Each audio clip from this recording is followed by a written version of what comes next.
All right, and we're live. Welcome back to the Loopcast, everyone. Today, joined by Erica and Josh.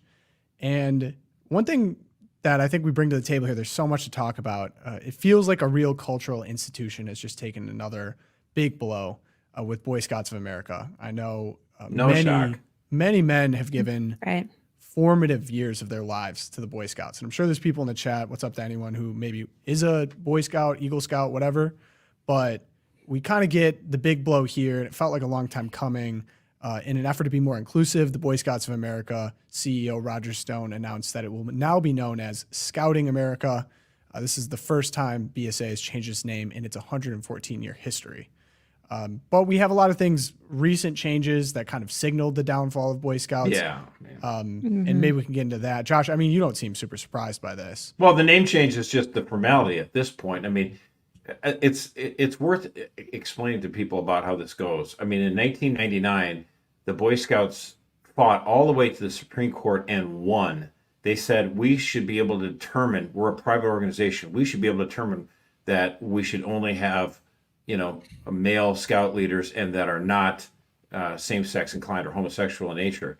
And they, Gage like, this is discriminatory. They won all the way to the Supreme Court and they won. And so what do? Ever since then, they just give away their victory. They just don't even care. So then they say, oh, well, we'll let same-sex attracted men in pup tents with boys that are underage. Like, what? What could go wrong? What could possibly go wrong? Yeah. Like, I mean, hello, I'm in the Catholic Church. I can tell you, not a good idea. And so then after a while, then they allow, female scout leaders. And then it's like, well, we'll just let girls be Boy Scouts too. It's like, wait, what, Boy Scouts and you have girls in it? Like, there already is a Girl Scouts. What are you doing? And so at this point, it's just that, they've been a joke for a good 10, 15 years now. And so they're just making it official. But I would like to say, none of this surprises me. I grew up in Minnesota, in the Minneapolis area, and all of the cultural garbage, I feel like, Minneapolis was like a test ground for this stuff. I joked before about when I was playing t-ball, and they're like, oh, everyone's, we tied, everyone's a winner, all that kind of crap. That all that starts from, college campuses and progressive lefties and, Minneapolis. I've seen it all, and so this feminization of an organization that's been around for over 100 years. I think it was called Sullivan's Law. Like, if an organization doesn't have an explicitly strong conservative charter, eventually they'll just keep drifting left and left and left and left. And let's chalk this up for what it is. Another defeat at the foot of George W. Bush. Why is that? That sounds weird. Why would I say that? Bush is involved? Oh, bring the hot takes. Okay. So the left has been coming after institutions like the Boy Scouts and the Catholic Church for generations. And like I said, they won the court case in 1999. They won their freedom. They could do whatever they wanted to do. But George W. Bush comes along. He gets elected in 2000, and he reaffirms that the Republican Party is just a pro-corporate, foreign country bombing, tax cuts, and we don't care about average Joes at all. And so George W. Bush was absolutely asleep during all of the major culture wars. Okay, so he'd say, yeah, every child should be protected in law, and he did the very bare minimum on life. And when it came to same-sex issues, his heart wasn't in it at all. He campaigned in 2004 on marriage, right? And then what happened immediately after the 2004 election, as he's about to be sworn in for a second term, he lets everyone know he's not even going to ask the United States Senate to have a vote on a marriage amendment. He knew it would go nowhere, but he wouldn't even hold the senators accountable. So this is a man, this drives me crazy about George W. Bush. He is a liar. He campaigned hard to defend marriage in 2004 and then immediately dropped it like a hot rock because he didn't have it in it. And in fact, a lot of Republicans that were gay, like Mark Mellman or whatever his name was like, hey, you're just using us as bait. And I actually understand that the frustration that he has. Like, yeah, you're right. You were being used because he didn't really believe it. He didn't really want to have a discussion about why is there a difference between men and women? Why is marriage unique? Why is it that this, well, for example, Boy Scouts, why would it be unique? George W. Bush was asleep at the wheel. He didn't care about these issues, and his heart wasn't in it. In fact, his heart was probably more along the lines of his running mate, Dick Cheney, who was even more pro-war, pro-bomb other countries, and Dick Cheney was officially pro same-sex quote marriage. So I just, that corporate Republican Party, what did it get us? George W. Bush, disastrous presidency. Then we have McCain running after him and Romney who don't win. And finally, you understand, like this, to me, it's kind of funny when liberals are like, why would conservatives, even Christian conservatives, like Trump? Because Trump is like, okay, wait. I mean, I'm not like really like one of you. Josh, But what do you want? If I could clarify, for similar reasons, you dislike Nikki Haley. Okay, You just had to wanted drop to throw that that out name. there for everyone because we His head often reference explodes. how much you Nikki- dislike Nikki Haley. I think you just probably distilled why you dislike Nikki Haley. Yeah, That's it, and- same cloth. Okay, so Exactly. And like I what does it mean to be a like important cultural war battles, and like the left likes to say, oh, these are just gotcha things or whatever. This is culture war. We need to talk about the real things. Actually, you know what? The culture is real. war is the real thing. Like, Yeah, who exactly. are we as a people? Well, Like, it's, what do we value? Josh, like, it's what is human marriage? rights. It's human rights when Democrats talk about it, but it's culture wars when it's used as a slur against Republicans. Absolutely. So Yeah, I and mean, I do want to like touch on get to the heart of like the tragedy that happened this week with the Boy Scouts, because like you said, it was a long time coming. This was a long slouch toward Gomorrah. It's not like the Boy Scouts all of a sudden turned it around, but I think Josh pointing to this goes back to everything that happened in the Boy Scouts since 1999, my year I graduated high school, 25th anniversary of that, so yay me, 25 years. So the last 2+ decades. But I think that the Boy Scouts of America, this is a particularly emotional ending, right, this week with the changing of the name, because this was the loss of this organization and what that means for the young men of America, what that has meant for the last 2 decades for young men in America. It's really hard to overstate it. And I think we were talking, Pogo, you and I, before we started the recording, about the sort of dearth of spaces for where boys are with other boys and with men who are role models, and teaching them to be men and wanting to lean in on that. And I noticed, Ariel, in the comments, you're saying, I was in Girl Scouts and there wasn't much scouting involved. Look, I was in the same boat, Ariel. I went to one meeting of Girl Scouts because when I was like 6 years old, and they taught us how to set a table. And I'm like, I'm out of here. I want to go camping and like do fun stuff. So like, I get that the girls wanted to it's join. good that you left when you did, because the Girl Scouts I know. were even worse. You would have been fun. They went down even faster than, oh my gosh. Yeah, I don't think It the was- same like emotional attachment exists to the Girl Scouts. Maybe I'm No, wrong. Prove me not wrong in the comments. nearly. But I think for the Boy Scouts, and so I know that you were around it. And Josh, I'm assuming you were not a Boy Scout. I was not a Boy Scout. No, And I mean, none of your kids did it or anything like that. no. And in fact, I mean, I know that there's alternatives now. Like Right. Taylor Marshall started like the Troops of St. George, and there's some of these other ones I don't have off the top of my head. And I think all of them are power to it to try to do these alternative spaces, get back to what it was supposed to be about scouting and learning about basic skills of life as a man that you need, and you can impart wisdom and stuff like and that. Christian virtue, like that was an explicit part of its charter, was the Christian, Judeo-Christian values and those virtues, to raise those up in boys. Yeah, and I just wanted to it's get a really it's just personal, another defeat. It's another thing defeated Yeah. by the sexual revolution. for Bunch of sure. And I garbage. wanted to get a very personal account because I personally was not a Boy Scout, although I want to talk a little bit more about some male spaces in which I spent formative years that were big for me. But we have a wonderful intern, works for Catholic Vote, Rosie, and her brother gave an account of what Boy Scouts meant to him. And I thought it was, because I saw the reactions were so emotional, I was really surprised at how emotional it was. So I wanted to see from someone who was a Boy Scout what it meant to them. And so I have just a paragraph on it. Being a Boy Scout has been a part of my brother's world since I can remember. He has always thrived in the outdoors, building things with his hands rather than in the classroom. He learned knots, whittling, camping, hiking, and fishing skills. It gave him time to spend with my dad, and he took over the motto, be prepared, extremely seriously, sometimes too seriously, God bless him. I've never seen him so keen to memorize anything as he was to learn the oath and motto. Being a Boy Scout gave him and his friends, he still has skills he still uses, and the chance to feel in control, confident, and capable as we grew up. My brother has always been all boy, and scouting gave him the chance to be himself with people more durable than a little sister. Becoming an Eagle Scout took about 100 hours of work, organization, and planning. He was still a teenager, but handled it all extremely well thanks to the Boy Scouts' support and training.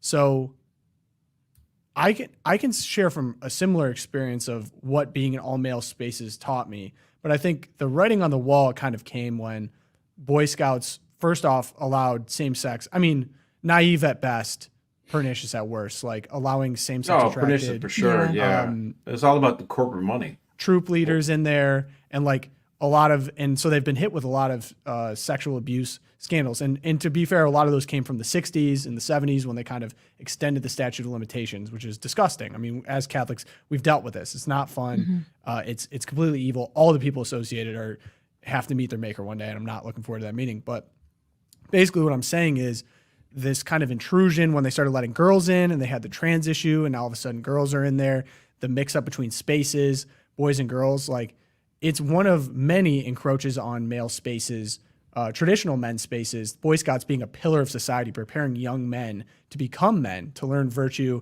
to become capable, to become prepared. I mean, I think a lot of people point to a lot of their success they've had in adult years. They point back to the formative years of, I learned what was necessary to become successful in this environment. And for me personally, those spaces were sports. Like I grew up playing a lot of sports. My dad was a basketball coach, so I was always in a gym. Altar serving. I was actually in one of the and this is Catholic parallel. A lot of altar girls started being let in, and I was at a church that completely started here in Minneapolis, man. I'm telling you. Totally, and it's funny, like when you have those conversations with people, maybe people who aren't Catholic or come from more of a progressive church, like, well, why would you exclude females? Like, why would you not allow that opportunity? And I think it's less about, the right way to think about it is less as exclusion and more as what you're losing potential space to grow men, because of course, only men can become priests. Now, maybe progressives would debate that, where that's going, but you look up to, you're in a male space with your friends, men, and you look up to the example, a good priest, as like how they are serving the parish, how they're being a good father to the parish, how you can learn and grow in virtue from them. And like when we went to go altar serve, we had a room, like the altar server room, where we had like 40 altar servers every mass. It was insane. But like all the boys were going in there, hanging out, talking, like it was a social space for us. We all were trained there. That's where we learned how to do the different jobs, how to take care of the vestments, how to be serious about what we were doing, understanding the reverence and what we were taking part of. And those are all like some of my favorite memories of. Yeah, they make you feel noble. I mean, the thing is I remember that growing up, in the 80s, and Minneapolis, they went along with having pigtails on the altar. And as soon as that happened, I'm like, well, I have no interest. And Yeah, the guys all leave. You couldn't get me to sign up. I'm like, if this is just like a whatever, I'm not necessarily going to become part of the priesthood. But if again, you're basically saying that there's no opportunity for men to be able to serve the church in a special way, which women serve so many roles in the church. And the whole We rock the cradle. Cracks me up. That's I right. Like, everything else. I mean, like, good golly. Yeah. Drives me kind of crazy. So Yeah, I always find it funny when people say, "Oh, the church doesn't recognize women," and I'm like, go to any parish council in America today, and it's going to be 80% women who just like we insert ourselves into women the are church. the heart right, of which the is church. why Yeah. actually And a we lot are of the heart of the parishes, church, right. a lot of parishes are becoming more conservative now, only because the Susan from parish councils are of the boomer generation are dying off or retiring, and they're finally letting the grip go on right. on their parish. So. Right, and I think Changes are this coming. is, in the broader conversation about this, I feel like it's funny. We were joking around with Brian, the president, just about how much he despises the kind of red pill masculinity, mega trad, like basically. Well, because it's all so fake. It's all fake. It's all very It's so online. chauvinistic. It's women are inferior. It's just not what masculinity is about. We don't need extra things putting men and women at their throats right now. And I feel like that also kind of like contributes to this conversation. Like, men and women are beautiful complements to each other, and they make up a church. They make up a domestic church.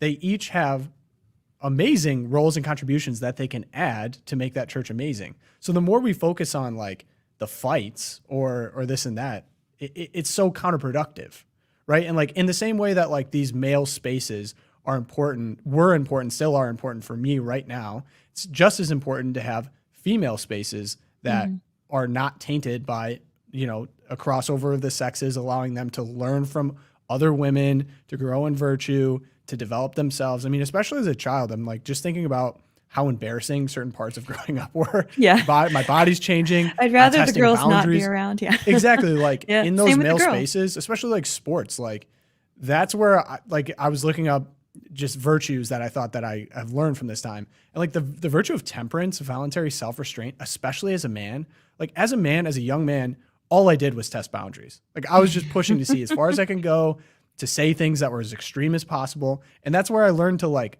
reel it in basically, because it was like a test group. I'm like, well, I said this, I got this reaction. Probably shouldn't say that again. Like I said From the this, other guy. people laughed. Like Yeah. it felt And good. It's like a safe space for me to be able to learn the virtue of temperance in my own life. Yeah, and I think that you're touching on the importance of, if we're going to grow boys into men and we want to, I mean, I hate to sound like an economist here, but like improve the quality of our man product that our society is putting out, which no question we really need to, that boys learn to be men best from other men, because we are creatures who we learn by copying and by imitation.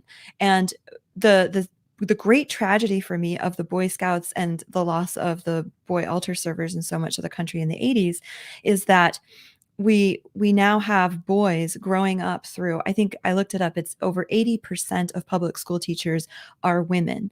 And the vast majority of high achievers now in the public school spaces and in any co-ed school space are girls, right? And you would expect boys and girls to be kind of evenly represented in college and higher learning. No, it's women are outpacing men in every kind of achievement-based field right now.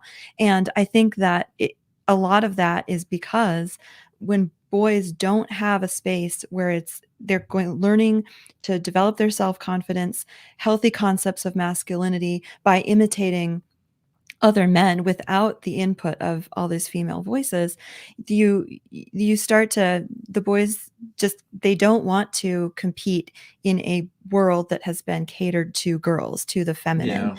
And I think that that's a part of my sadness about this sort of final nail in the coffin for the Boy Scouts is it's just another, like you said, Josh, kowtowing to the woke industry. Well, and you're right though, like with 80% of the teachers in public schools being female, like if it were a little bit more imbalanced, if it was like, even if it was just 2-1, then you'd have an opportunity for some of these male teachers to be like, oh, come on, you know, like get with it. You're being a little too much. But without that, then you're basically having all these teachers that understand the feminine side of things, but don't have enough of appreciation or understanding of the masculine genius. And then you just raise an entire generation of beta males. Hello. Right. Yeah. Here we are. Yeah. Yeah. And I think that it's interesting too, because Boy Scouts, it covers those formative years, like you said, from the time they're little Cub Scouts or Tiger Scouts all the way up through the graduation of high school. Boys and girls develop so differently and at such different paces. And if you have a space with boys and girls together, inevitably the adults in charge of that space are going to be comparing the boys to the girls. And it's not a fair comparison. And I mean, boys, like there's exceptions to every rule, but the overwhelming number of boys, they're going to mature more slowly. They're going to be doofuses a little bit longer, right? Hey, I'm going to say it. I have a doofus in the house. But they come out of it so nicely. Too. But I'm not going to compare my 11-year-old son to even my 7-year-old daughter, who can sit and do something quietly much longer than he can at this point, because it's so different. And I think that if we start to build up more organizations, more social institutions where developing boys are not compared to girls of their own age so much, they're going to have more freedom to develop masculine virtues and to pursue their interests. And that's, theory. I'm sure I could go look it all up. You brought up the interesting point about school, which I didn't think about, but I just know from experience and then statistics, I think back this as well, like school as it's currently structured, especially public education, is much more tailored for women to the feminine. Mm-hmm. And men often are the ones getting in trouble, for things that they're not designed. Men are not designed to be sitting still at a desk for 8 hours a day, especially as a young man trying to figure that out. And I think what was appealing too about Boy Scouts is that the roughing it nature. I'm doing something cool. Like I'm building a fire, I'm roughing it, I'm challenging myself in nature.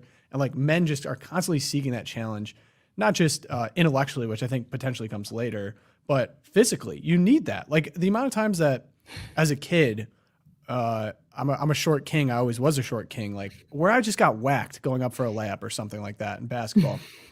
and just continuing to get back up. Like I was seeking that contact out, right? And like that was just an early example of like building the courage and fortitude virtue in myself of like I'm going and I'm doing something challenging physically. Like I'm getting hit, there's threat, there's the opportunity for victory.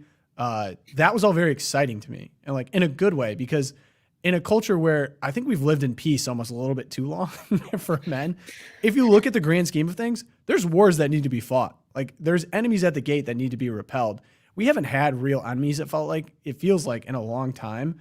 And so if you're just raising this generation Wow. of like feminized soft men, there's no We didn't challenge to rise recognize to them. anyway. So like we're I not mean- even putting value on like men that are willing to go to battle, basically. And that's at a detriment to our country, to our national security. Look who's leading our military right now. Let's just leave it at that. How many people go in and leave because of how soft, bureaucratic, and like oddly trans the military is right now. It's not good for a society to not be able to defend itself. You need the men. You need the men that are causing problems. Let's put it that way. And if the That's scouts fair. are gone, Well, and like, again, it's one of those things where like the scouts they teach self-reliance, they teach independence, they, think on your feet, try to, how can I get myself out of this, scenario? All that stuff, those are good natural masculine virtues that every man should be able to know. And I think, again, a lot of these big corporate overlords don't really care about that much at all about that kind of stuff. They want not even say good factory workers, good office drones. And they have no interest in the traditional virtues of scouting, self-reliance, learning how to fix things, do Critical things. thinking. Yeah, critical thinking, independent thinking. Yeah, they have no interest in that. So masculine men are harder to control by nature. absolutely. They're not And easy to control. by the Yeah. way, I would like to say, like women like to say they roll their eyes at masculine. Oh, blah blah blah. Well, obviously, again, the red pill, fake masculine stuff. That Andrew Tate, that he's a It's crackpot fake. pervert. Yeah, it's He's fake. not masculine. Again, it's like thinking that the guy, I forget what movie it was where Brad Pitt played this guy, Fight Club? yeah, Fight Club. That's not what masculine means. No. Again, it's more like Gary Cooper in High Noon. It's like if I have to get the job done, I'll do it. Doggone it, but I'm not looking for a fight. You know Doc what I'm saying? Holliday? I'm your Huckleberry. John Wayne and Tall Man. What's that one? Tall Man. Oh man, my John Wayne is showing. Anyway, Actually, I'm going with John I Wayne. like the open range where Kevin Costner's character just says to the his gonna be wife or whatever. He says, "I'm gonna have to go kill some people today." He just says that so matter of fact. He doesn't want to have to do it, but doggone it, it's What them is, or me. Isn't there like, have you seen the movie The Town? I think it's The Town, where they're like, yeah, we gotta go whack someone. It's like, whose car are we taking was the line. I think Yeah, it was. yeah. Oh, dude, it's just awesome. Yeah, so, I mean, all this kind of showboating online. You're right. This sort of so-called red pill masculinity.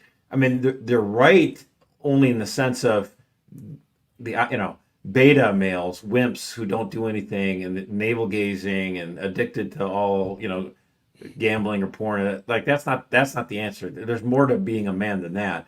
But that doesn't mean that what they're proposing is the true nature of what it should be to be a man. yeah, No, and it there's such certainly a- doesn't. It certainly doesn't mean that the solution is to just bring women in. Like that's not the solution either. to like, Yeah, I mean, to just explode all the male spaces. That's not.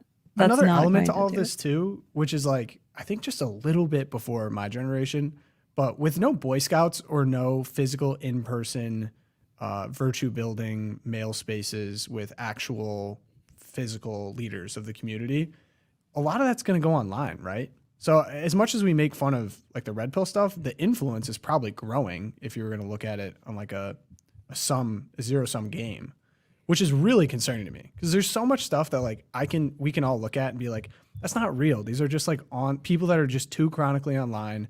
They get all their information there. That's where they interact.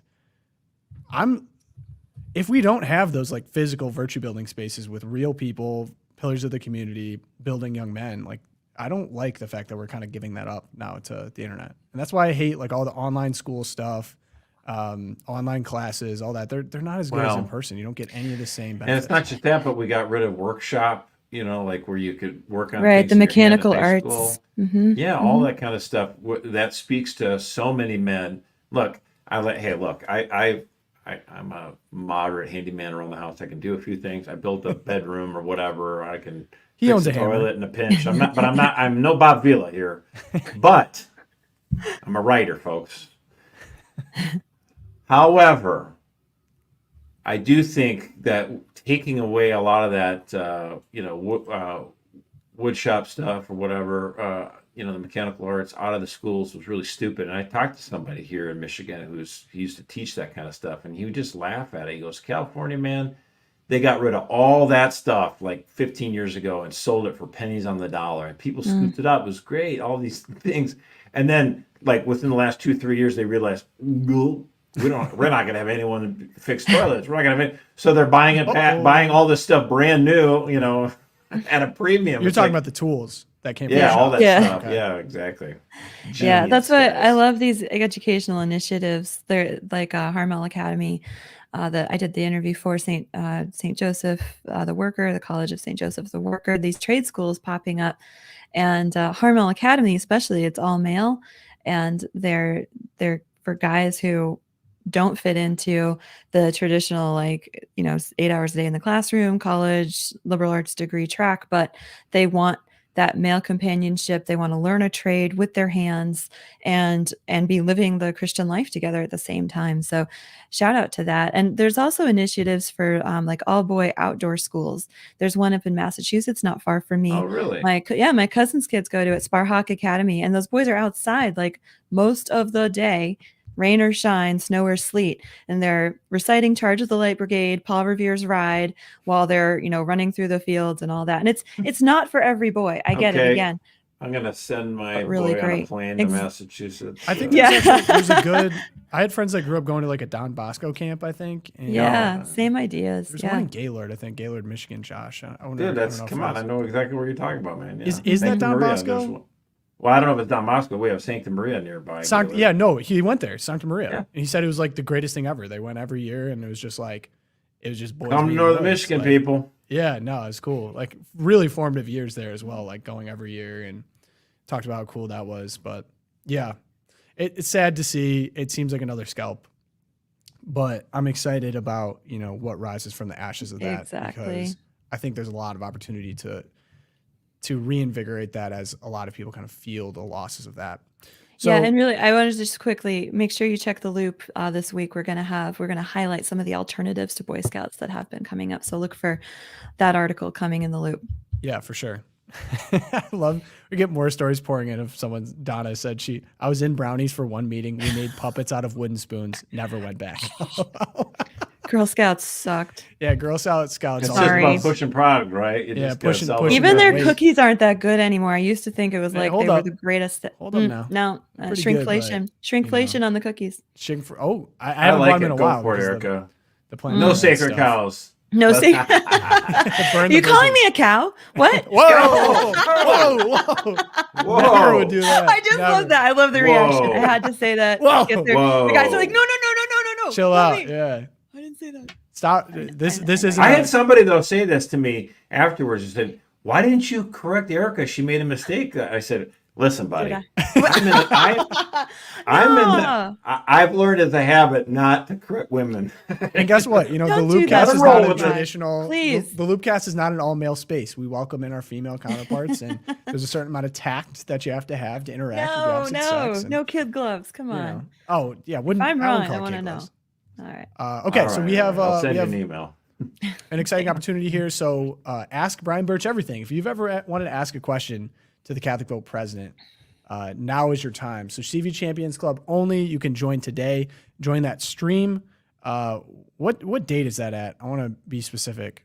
Got that coming up. Unfortunately, May in 14th. May 14th. The document it says time date, which is not very helpful. So yeah, May 14th. We're gonna have this stream. If you join the Champions Club, you get all the details. It's gonna be a lot of fun. Maybe one of them will pop in there. That'd be kind of fun. If you guys, I'm sure you guys are tired of hearing from us, but Brian is going to be electric. So go ahead, join the Champions Club. You can do that at www.loopcast.org. You can join the Champions Clubs there. We really appreciate it. It's the only way we're able to do this. So if you want to support our work here, it's the absolute best way to do so. Support us monthly. Thank you so much to everyone in the Champions Club right now. truly the only way we're able to do this. So we're forever in debt to you guys. So I also wanted to bring up, Reviewgate. Josh ambushed me on a previous show with a review about me talking like his father. I'm happy to report. I said that it was down. I looked for it and it was gone. It's back with an update. So this is how closely we follow the reviews. So Apple Podcasts, you want to leave us a review, I will be watching. Okay, so we have an update. She moved it to 4 stars, which is sick. All right. Good info, right. but I hate when Tom talks to Josh like he's his dad, and then it has star. Okay, first of all, I'm listening. Second, I meant Tom talks to Josh like Tom is Josh's dad. And third, hate is a strong word. My bad. It's Friday. I changed it to 4 stars. Shout out to Nebraska Nikki, man. That was Nebraska Nikki. We love you. This is a saga. But I wanted to read another review just because I think what it gets to, Tom, is that you're afraid that I don't let you get a word in edgewise, and so you gotta show me down. Is that what's going on? I don't know why he would feel that way, Mercer. Yeah, that's crazy. I don't never felt like that once. All right. But Never mind this. I got something I got to tell you about. Yeah. Right. So I have another review here. It was really awesome. I just wanted to give a shout out to Denise.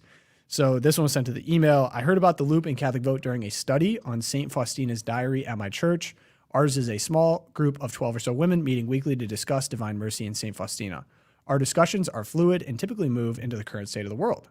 One of the members was so well versed that I asked her how she knew so much. She credited your podcasts for keeping her informed. Since then, I started listening and I am spreading the word to other friends. So many things I could say to encourage you in your work. Here are a few thoughts. The 3 of you, Josh, Eric, and Tom, have fun, and I enjoy your banter and wit. You help me think critically through what's really going on, deeper than the surface of what is said in the general news. You, quote, do your homework. I am thankful you are young. Yes, you, Josh.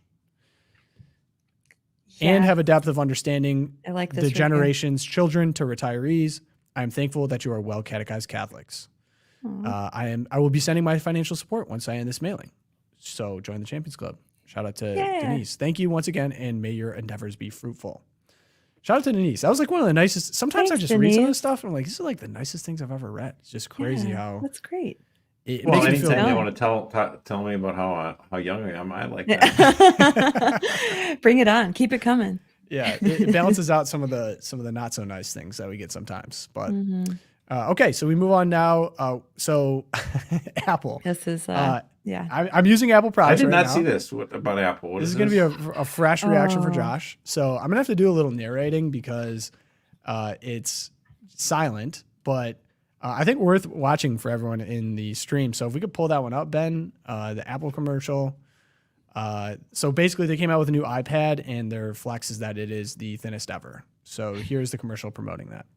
Okay, and wait, before we do that though, we got to make sure that we told the people, the champions, that it's the 16th, May 16th. not 14th. 16th. Thank you for correcting me. You would have showed up to nothing. See, I want to be That's why they corrected. put it. That's why There you go. our team here put it up on the screen there for us. May 16th. I thought it was time date. Yeah, well, Time date. I'm just Sorry telling you. about the notes there. I will get on that. Thank you, Res Hawk. Knock All right, it up on to the Apple commercial. Apple. Yeah, man. Yeah. Oh. I You just ever feel see that? sad. Do you ever see that weird movie Brazil that was like this dystopian universe and it was all I gray had and so dark many people and that weird? thought it was the best thing ever, and I watched no, a few minutes yeah, and it was boring, and I whoa. turned it off. Yeah, this commercial could have been like on the set for Brazil. Ugh. Wait, what was Brazil? And it was like a weird dystopian movie in the 90s, and all the theater kids had to The watch same it. people that liked Gotcha. Brazil too were the ones that like what was the Harrison Ford one of the future thing? Star Wars? No, the other one. Just kidding. Golly, they just redid it with. You're not talking what's about Minority Report, right? No, That's Tom no, Cruise. It could have been on the set for Minority Report too. Yeah, This did is feel very very, Minority Report. especially with the eyeballs like popping out of the emoji. My version of that was Wall-E. I saw it when I was a kid, Yeah. and I think I'm probably permanently fat phobic because of it, because of all the fat Yes. people at the end on the floating recliners, and then they drink out of the straws, and they are like, Okay, They're on oh, screen. Blade Runner. Was it I Blade got Runner? it. All right, he got it. So Brazil remind me of Blade Runner. Like there's such Okay. people are so big on it. Like, and I'm watching it like this is. I mean, the set looks kind of cool and the graphics, but like what? It's like a blender for a plot. I just whatever. Mm. Blade Runner. Man. I didn't know Harrison Ford was an original one. I've seen the new one. I didn't even know there was an original. Mm-hmm. I don't know. I was like, the motorcycles are cool. I think It's like that's it's such it's you're got young, such a Josh. cult following, and the people that probably like this is the best thing ever, and I'm like, wait, what? It was sort of like what Dune was too. Like, oh my gosh, Dune's the best thing. Wait, did you like the Uh-huh. original Dune? I just watched the No. first Dune. I watched the new Dune like 2 nights ago. I thought it was sick. I liked There's it. some cult followings that have like a disproportionate thing. Like I obviously like Star Trek, and there's a cult following for that. But I don't think anyone's weird for not liking it. Like, okay, if you don't like it, whatever, I don't care. Yeah. But like people like Dune or Blade Runner, like, oh my gosh, it's the best thing ever. How could you not? You're stupid for not liking it. Whatever. With dude. Dune, George Lucas for sure stole stuff from Dune, right? Like there's so many concepts in Dune that were like Dune this came is- out like in '84. No, but Dune was a book before Oh, it was a whoa. movie. And I think for sure I think he George took Lucas's concepts from Dune. big thing with regards to his movies was all the cowboy serials of the '40s and stuff like that. That was where he But stole there- a lot like of- I a lot think of that stuff. Dune, if it was made before Star Wars, could have been what Star Wars is today. I don't Wow. know. Okay, back to Apple. Okay. I Commercial thoughts. Erica. okay. Boring.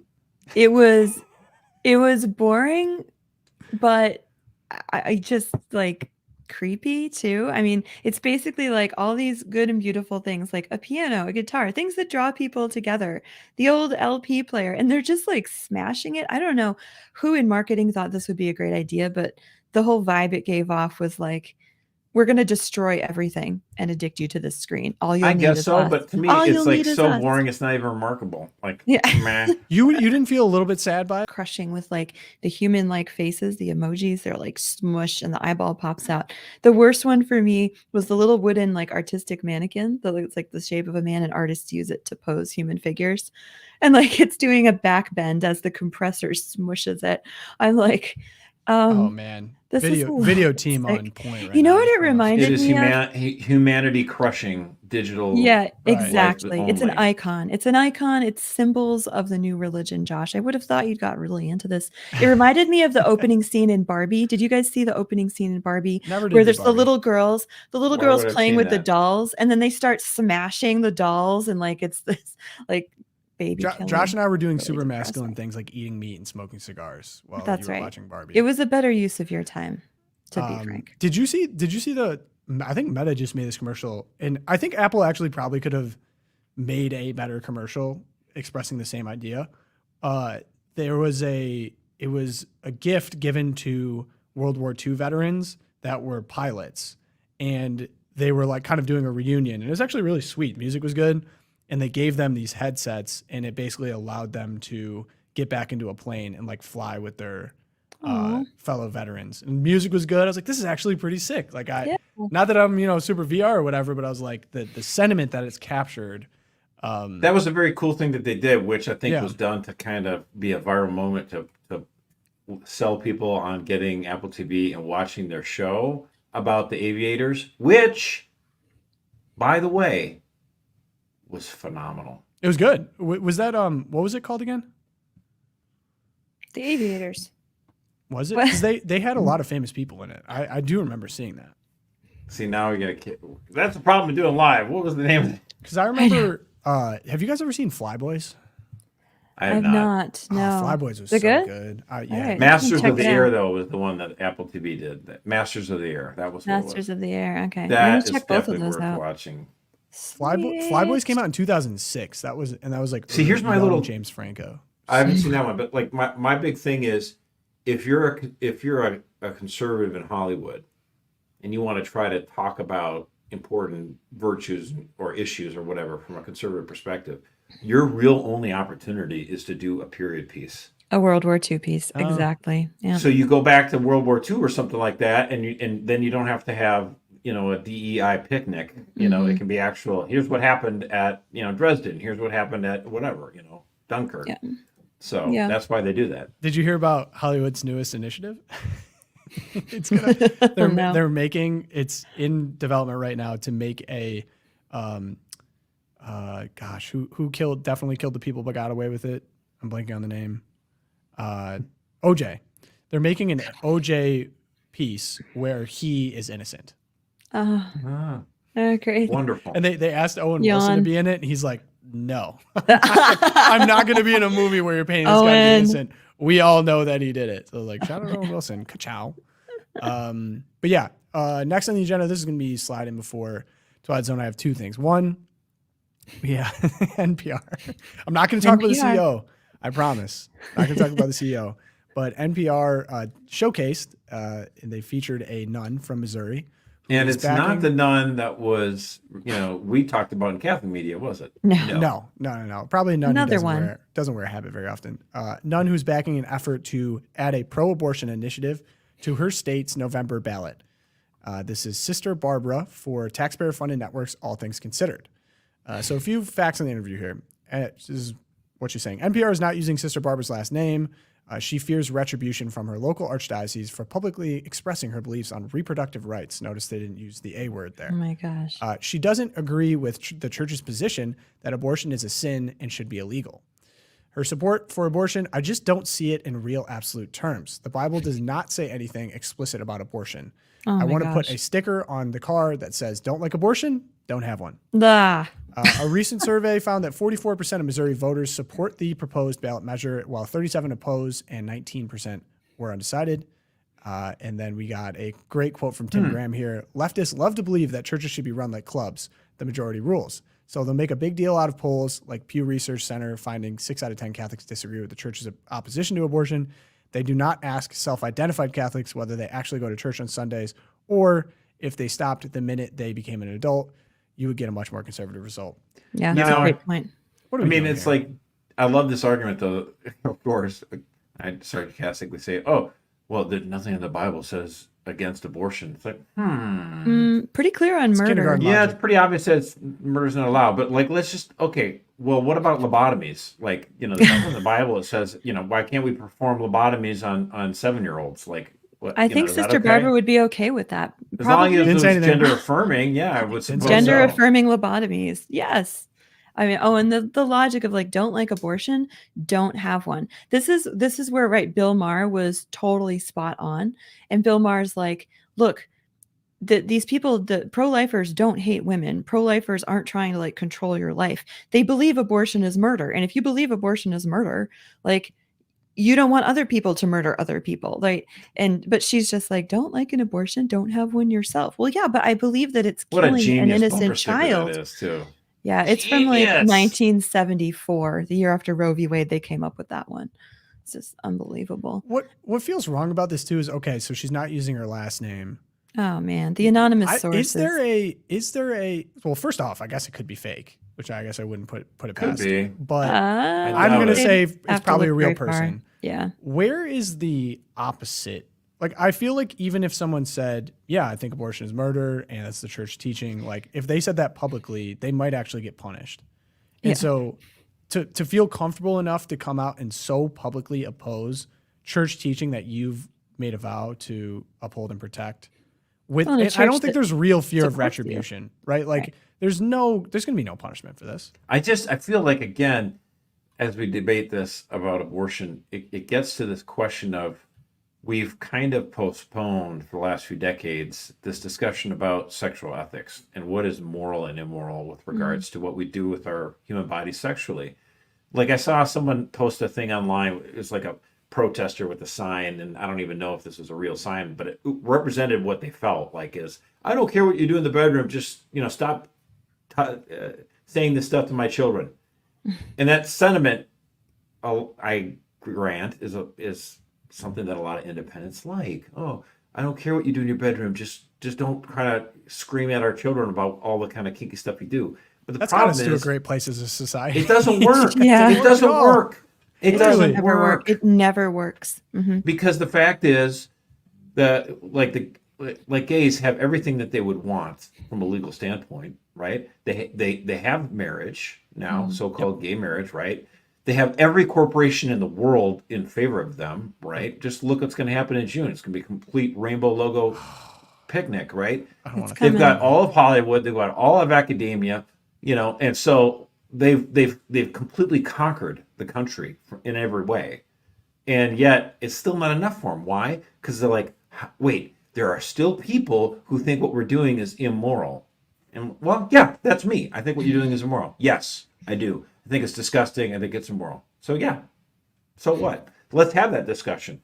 But this false, like, independent, like, oh, well, I don't care what you do in your bedroom, whatever. It leads us to those kind of situations, like Sister Barbara here saying, well, I don't think it's a sin, so whatever, give me a break. We're not Right. having that discussion about, and I think the problem is the Catholic Church for the last 20, 30, 40 years has been pro-life on paper, and they'll say it from the pulpit rarely, but every Mhm. once in a while. On pro-life But there's Sunday, no they'll say it, discussion right. about, like, hey, by the way, guys, you're not supposed to be looking at porn. Hey, women, we have to be men and women of virtue. Like, there's no discussions about this. Like, come on. Like, Well, for sure, lacks a proper Right. understanding of virtue and vice and how that affects all your spirit and soul. Like, if there's vice only a begets way that more we could vice. teach Catholic men and women, young, on a regular basis, like get them all together, like one day a week, and we could just talk to them about how they should interact with other people. Like, Only we I have don't. space for that. Maybe it could be like a Yeah. mass. We Mass call it a with a mass, and then homily. it'd be like a 10-minute homily where the priest could actually talk about something other than just Jesus being nice. I don't know. Spitball it. Yeah, Do you woke think St. Jesus. Paul, if There St. you go. Paul were alive today, do you think he would not talk about sexual ethics? He would not talk about pornography and all this other kind of stuff? Right, but not talk. And Eric, I'm curious your perspective on this because I think a lot of people feel that's a comfortable thing to say. Like, I don't care what you do in your bedroom, like as long as you Oh, don't yeah. force it on my kids or whatever. So people fall back to it, and maybe they don't feel prepared to, like, oh, I have to have a conversation about, like, no, that's not okay for these reasons, and these are going to be the effects on society. Like, what would you say is, like, the true answer to that question? Like, if you get confronted by true activists or whatever, like, what would you say? Yeah, I mean, I think it's pretty clear that what we do in private, right? The measure of a man's character is what he does when no one's looking, right? That what we do in private does redound on the larger society. There is no practical dichotomy between the virtues and vices we practice alone and in our bedrooms and how we act and how we treat people in the world. The two go together because we're whole creatures. We can't just like turn a switch on and off and be like, I'm a sodomite in the bedroom and I take care of children and I'm a virtuous in the light. And same with like, I'm a liar in my own home with just my family. And then I'm virtuous and truthful in my workplace. Like it doesn't work that way. And I think especially with the sexual realm, that always the victim of sexual vice are children and those who are vulnerable. So typically women and children. And it is a very much the church's role to protect the most vulnerable, right? The last shall be first and the first shall be last. That is the revolution that Christian political thought brought to the world, that the Judeo-Christian tradition brings. And it is absolutely incumbent upon Christians in the public life, Christians in our schools, Christians in any public square to not only be living the 10 Commandments themselves in their homes, but to call other people to that kind of virtuous life. And people will be like, oh, well, that's theocracy and it's imposing. And no, it's natural law, it's natural order. And a society that is built up by individuals who totally disregard the natural law in their private lives is a society that will fall on those vices in public as well. And we're seeing that. We see the fruits of That's that. that's why I'm saying, like, with regards to this, it's because we haven't had that robust conversation about the sexual revolution Exactly. writ large, and Mhm. because we're not having that, or ever talking about it, then we wonder, how is there porno books in schools, and how are there nuns on a bus, or in this case, talking to NPR about abortion being Yeah. okay? Yeah. We Like, talked about this last time too, that it's a lie to say that, okay, the fruit of liberalism and the sexual revolution is going to be this sort of empty public square where we all go back to our homes. This was Obama's view of the freedom of worship, right? Freedom of worship is you go back to your home in the privacy of your home and you do whatever you want, whether you want to be a Christian, you want to be a sodomite, you want to like have animal bestiality going on. I had to be graphic, people, but like it happens. So you can all go to these, and then we come to this empty public square where we can all agree on the good life. That's not what happens. When Christianity leaves the public square, the void is filled by the pride parades and Yeah, I saw a great meme. It was like liberalism, like a society free of religion, and as a train, and then another train whacking the train of like yeah. trans men, like men or women now. And it's like, what? Like, how do we get to this? Like, this isn't the perfect utopia society Obama talked about. It's like, Yeah. well, this is kind of how it works. There was a great column in, I have to call it the Catholic Thing this morning by Francis Mayer. And he was actually just showcasing bishop's statements as he was trying to show how bishops are waking up to the reality that Christendom's over, and calling their flocks to realize that we are now in new territory. And Right. when he just quotes a bunch apostolic age. Yeah. And he quotes several bishops, just lets them speak. And one of them was saying how it's important to realize, oh my gosh, I'm totally losing this. It's important to realize. Yeah. Well, I don't mean to interrupt you. No, you're fine, because I'm losing it. But like, there's that book by Monsignor Shea, who's the president of the University of Mary. He talks about this, how we're no longer in Christendom and we have to go back to an apostolic age. And so I would just recommend people, that's a great short read. It's very good. And it walks through it. And again, every once in a while you get these like debates between Catholics. Oh, wouldn't it be nice if we had a monarchy? Oh, if we only repealed such and such amendment and everything would go back to normal. It's like, it does. If you guys don't understand, the biggest problem that we face as a country and as a world is that we've embraced the sexual revolution. And that is a true revolution. It has upended everything. The relations between men and women, between the generations. It's all about edifying yourself, and it's made men and women both selfish, and we miserable. need to get out of it, and miserable. And it's like, and then you start to realize it doesn't take that long. Once you start embracing pieces of this revolution, then over time, then you get to a spot right now where like, oh, we have a total baby bust. People my age, and your age, Tom, are not having children, and they wonder why. It's like, well, less, dude. We've edified the self and having a bucket list, and I don't have a bucket list. Okay. Yeah. I don't have to have destination things or whatever. I'm raising 6 kids. Salvation is my bucket list. Yeah, like my I'm playing the long one, game. get to heaven. Yeah, bucket Done. list, Bring destination, my wife. heaven. Done. Here's the quote. Here's the quote from the bishop. So this is a bishop from a diocese in the Western United States. And he says, a lot of our Catholic people think that being a good Christian boils down to loving everybody, embracing, not judging them, being inclusive. That's the do whatever you want in your home, and I'm just going to embrace you and love you. And he said that if we did that, we could just limp along and try to make everyone happy and keep them in the fold at all costs. The trouble is that is not Christianity. That is not the faith of the Catholic Church. We need to get back to our apostolic mission, to preaching and living the whole Word of God. And he says, my job is leading people to a transformative encounter with Jesus Christ for their salvation, the salvation of the soul. And I find it distressing, frankly, when other church leaders than himself seem to worry more about the climate of the planet than the climate of faith, the crisis of faith in our own house. Bam! Go off, King. Mic drop. We need to get that in the show notes. And Yeah, I know. I'm putting it. Let's do it. I put the link to Monsignor Shea's book as well. Awesome. That we can put in the show notes. Who said that quote though, Erica? Francis Meyer kept all of these bishops anonymous. Oh, for specific reasons. Then But you I think really I know who it was. yeah. I think we could do a little guess who. Yeah, let's play a game. Name that quote. Name that bishop. Yeah, All right. yep. Move on into the Twilight Zone now. And we have who's up first? Erica. I'm up first. All right, here I go. Yeah, a little bit of a Twilight Zone moment at the New York Times this week. They had a very long story diving into vaccine harm. That's right. The New York Times is investigating the COVID vaccine and its deleterious side effects. And the stats, we kind of know the stats now. COVID vaccines have been given to over 270 million people in the United States. We have a population of 330 million. So that's a lot.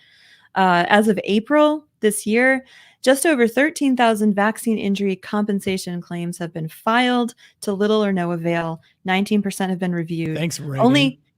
Only 12 have been paid out at an average of, and the story goes through, just these horrific tales of COVID booster shot reactions, people with hearing problems, sight problems, neurological injury, heart problems. It goes on and on and on. And the Twilight Zone, for me, other than the fact that the New York Times was actually now choosing to cover this 3 years later, is all the opinion editors who then have to acknowledge that, our paper, The Gray Lady, is now covering this. And the morning guy he says, he goes, the side effects of COVID story. Now, he said, let me start with a disclaimer. This is David Leonard. The subject of today's newsletter will make some readers uncomfortable. It makes me a little uncomfortable. And he goes on and on about how he feels uncomfortable because he knows that vaccines are a good thing. He knows the COVID vaccine was the right thing to do. And yet it caused harm to people. But just, yeah, people. It's cute, the emotional preparedness that they have to do. Yeah, the emotional. Okay, guys, get your The bike truth is helmet on. I'm uncomfortable. about to tell you something. Exactly. And what he doesn't acknowledge is his own part. And like, this is sort of, he's for me the microcosm of major media outlets writ large, that there is no acknowledgement the part that they played in pushing and forcing this vaccine on such a vast swath of the population. I mean, people lost their jobs over this.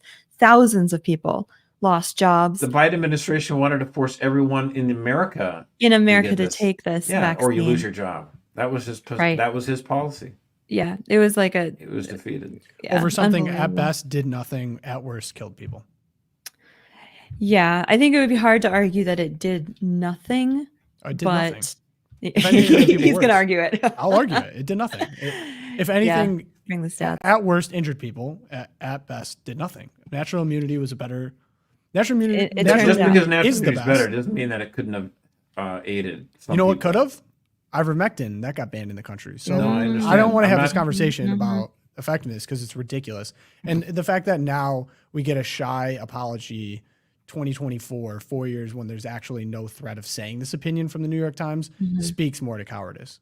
Yeah. And it was cowardly from the administration to lie to the American people about it, about where it came from, about the effectiveness of the vaccine, allowing government officials to go to Florida when all of us were stuck in our homes while loved ones died. I mean, this will continue to make me mad, and it continues. The people that stood strong on their principles over this period of time, that was a very wise and masculine thing to do at the time. And yes, there were things sacrificed over it, but it is so odd to me that people that I thought of general principle, bent over their spine. If normal people would have just stood their ground and said, no, fire me, we would have fired 60% of our workforce, then no one would have had to deal with it. But instead that enabled all the people that lost their, damn minds over something that made no sense, had no scientific backing, was completely experimental, and now has damaged people's lives forever. Pretty bad stuff. We'll talk. If anyone wants to talk, we can talk, but it makes me so mad. They just noticed. Yep. And kept our kids out of schools, lost years of education, development, was given to kids, even though there's no benefit over that. If people want to debate efficacy for adults or elderly, we can do that. But over children, there's no debate over that. It didn't help them at all. And yet it was given to them completely experimentally. And now who knows what the effects are going to be down the road.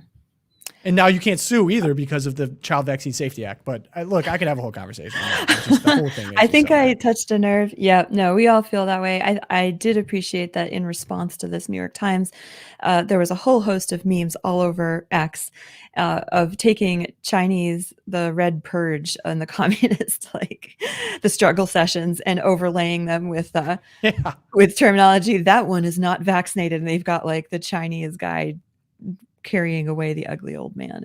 And you know what I was called? I was called, Erica? I was called a grandma killer. I was called not Christian. Yeah. This isn't what Jesus would do. I was shut out of mass, not able to get the Eucharist, and priests that were still continuing were persecuted. It was the most bizarre, evil. There's no argument for good morality of any of that period of time. And all these people think at that time was truly chilling. It was. All the progressives that were cheering this all on are now all hiding, and they don't have the spine to face me because they can't. They have no morality to stand on, and it makes me so mad. And you get people, oh, I'm sorry, there's a little bit of damage. 4 years later, like, yeah, could have used that in 2020. Makes me so mad. That's Trump's worst, in my opinion. Trump's worst part of his campaign is he still hasn't apologized for warp speed. Yeah, and he never will. It's important to keep bringing it up too. And people are like, well, why can't we just move on from COVID? And I'm like, because it's not about the COVID. It's about the next excuse to shut down people's lives from a top-down bureaucratic, tyrannical perspective. And so it's really important to keep telling the story and to keep bringing it to the front of people's attention, because we can't let this happen again. And I think, Catholic Vote, we did our COVID report on COVID in the church, available on the Receipts podcast. Head on over there, check it out. Really good, really great documentation. And we can't forget. We cannot forget what happened during that time. No. People want to ask what radicalized me. 2020. Red pilled. There he goes. Pogo. I will never Off be to the the same. races. I'll never view politics the same. Never view power the same, because all those things that we were told protected us, the Bill of Rights, the Constitution, none of that mattered in 2020. And so I'm done with all the people that are going to use that as an excuse. All the rhinos, all them. Done. And we love you for it. We love you for it, Pogo. Yeah, that's why it's good to get land and guns. Yeah, exactly. Well, that's funny. That was another thing about Boy Scouts that I didn't even bring up. Like, I was instructed by a very good man in our community how to use guns, how to treat guns, how to shoot guns, how to take care of them. I'm a proud gun owner now. That's a part of like the Boy Scout ethos as well. A lot of people took shooting classes and learned how to do that. That's gone. Mm-hmm. I mean, it's good to be. It's hard to control people that understand the power of that and are able to protect themselves and their family. So I plan on being that. Okay, so I have mine is a quick hitter. We have New York governor who is horrible on. Well, actually, she wasn't there during the COVID response, but not super popular. Kathy Hochul. She said in an interview she thinks black people from the Bronx do not know what a computer is. Hard to imagine a worse foot and mouth moment. Again, would be national news if said by any Republican. Guys. Yeah. Come on, guys. If Trump said this, oh my gosh. And I had to remember, like, this wouldn't be the first time a prominent Democrat has made some suspect comments about black people. It reminds me of the time President Biden said that poor kids are just as bright and talented as white kids. And he suffered for those comments as well. And it's just like, this kind of reminds me of the whole conversation about IDs. Like the Democrats are saying that voter ID is racist and systemically oppresses black people as if they're somehow unable to get a government issued ID. Dude, I mean, some bishops will say that. I mean, it drives me up the wall. And they use all these like systemic arguments because you have to pay for it, yada, yada, yada. It's like, so you're basically admitting, it's like the punching down thing. It's like if you're like, oh, you can't make that joke, you're punching down. So you're admitting that someone's below you? Like you're admitting that you think that a race is below you or this class or whatever is below you. It's just like totally what's going on in this situation. It's like, it's off when you say something a little bit too honest. I love this. This is a quote from Thomas Sowell, and someone posted it in response to the Kathy Hochul video. Thomas Sowell wrote, "Racism is not dead. It's on life support, kept alive by politicians, race hustlers, and people who get a sense of superiority by denouncing others as racists." Absolutely. Exactly, Thomas. My favorite. So great. So nailed Kathy Hochul, keeping racism alive. Josh, your Twilight Zone. I got a couple. I mean, the first one I want to just point out, this video I saw here drives me mad. This the Free Palestine mob vandalizes a memorial for World War II soldiers. And World War I. To top it off, was it World War I? Sorry, World War I soldiers. And to top it off, they burned the American flag in front of it. Yeah, that makes me so angry. So, I mean, I don't know. Should we burn the Palestinian flag in response? Maybe, but maybe you guys should just leave, war memorials. I mean, it's one thing, our heroes, like George Washington. Oh, I just put him in the face covering thing. But you're actually vandalizing a memorial for those who fought and died in a war. Like, to me, it is beyond the pale, absolutely vile and disgusting. And I just would like to say I wish I could have been there. Yeah. I mean, for me, this is like automatic deportation. Bye. Go away. Well, this was disrespectful. It's funny, like these pro-Palestine protesters have had a hard time in the SEC, but pretty much everywhere have like taken over. The one event they were heavily arrested and police presence was present at? It was in New York City recently. The Met Gala. Yeah. Unable I saw that. Once they got in the disrupting an event for the elites, the liberal elites, That's a no. That's a little bit too far. Sully, Okay, you're you can't- sullying Ariana Grande. Is nothing sacred? I The mean, Met Gala? oh, How could you? yeah, there was no canceling the Met Gala. I mean, we can cancel graduation for all the Columbia students who just wanted to get a degree. Yes. High school graduation was canceled 4 years ago Second because time, of yeah. COVID, but we would never cancel the Met Gala. We're going to get the police down there. Gosh. darn Okay, it. so I got another one for you. Another one. All right, bring it. Okay, so Lego company has announced they got a new thing here. You can buy a Lego set and build the Notre Dame Cathedral in Paris. Just kind of neat. Although I looked at it and they show pictures of the church building, and it looks very beautiful. There are 3 things missing though. Number 1, I no don't see a cross there. no crosses on There's the top. no cross. Number There's 2, no altar. no Quasimodo. Oh. And number 3, no migrant trying to set the thing on fire. So, it's like it feels like it's an incomplete set at this point. What Josh, happened are to the you a cross? Lego guy? No, I got Legos as a kid, and they were generic Legos. I actually talked about this with Tim Carney. Like, I think having a whole set like this, it kind of is interesting and beautiful or whatever. But to me, playing with Legos is you coming up with what you want to build on Right. your own.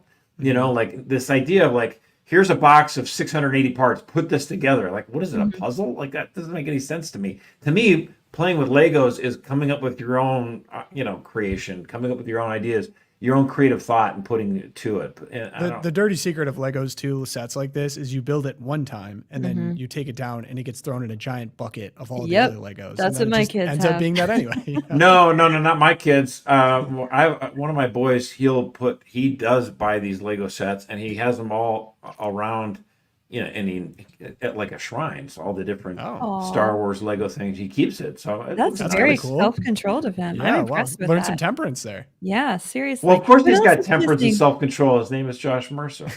Yeah, I'm not gonna buy this. 1, because the cross is missing, and 2, there's no Quasimodo. 3, like you said, Josh, no fire, and 4, there's no gargoyles. Like, to me, Notre Dame is like the cool part is all the funny little gargoyles.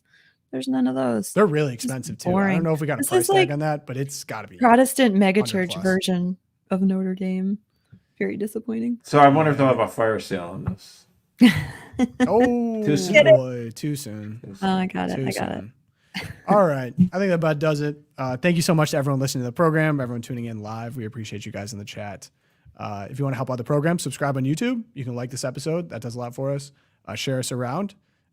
You can leave reviews on Apple Podcasts, and we will read it. And you can update it, which is news to me. I didn't know you could update until shout out Nebraska Nikki. So leave us a review there, 5 stars, please. You can even just up yours. If you did 3, you can go to 4. Spotify, 5 stars. That helps us out a ton. If you want to email me, loopcast@catholicvote.org. I'm sure after my vaccine blackout there, I'll probably get a few. But if you guys want to email me questions, stuff for us to talk about on the show, feedback, appreciate it there. But best thing is always you can pray for us. We're praying for you. St. Thomas More, Our Lady of Guadalupe, and St. Fidelis, pray for us. And we will see you guys on Friday. Peace.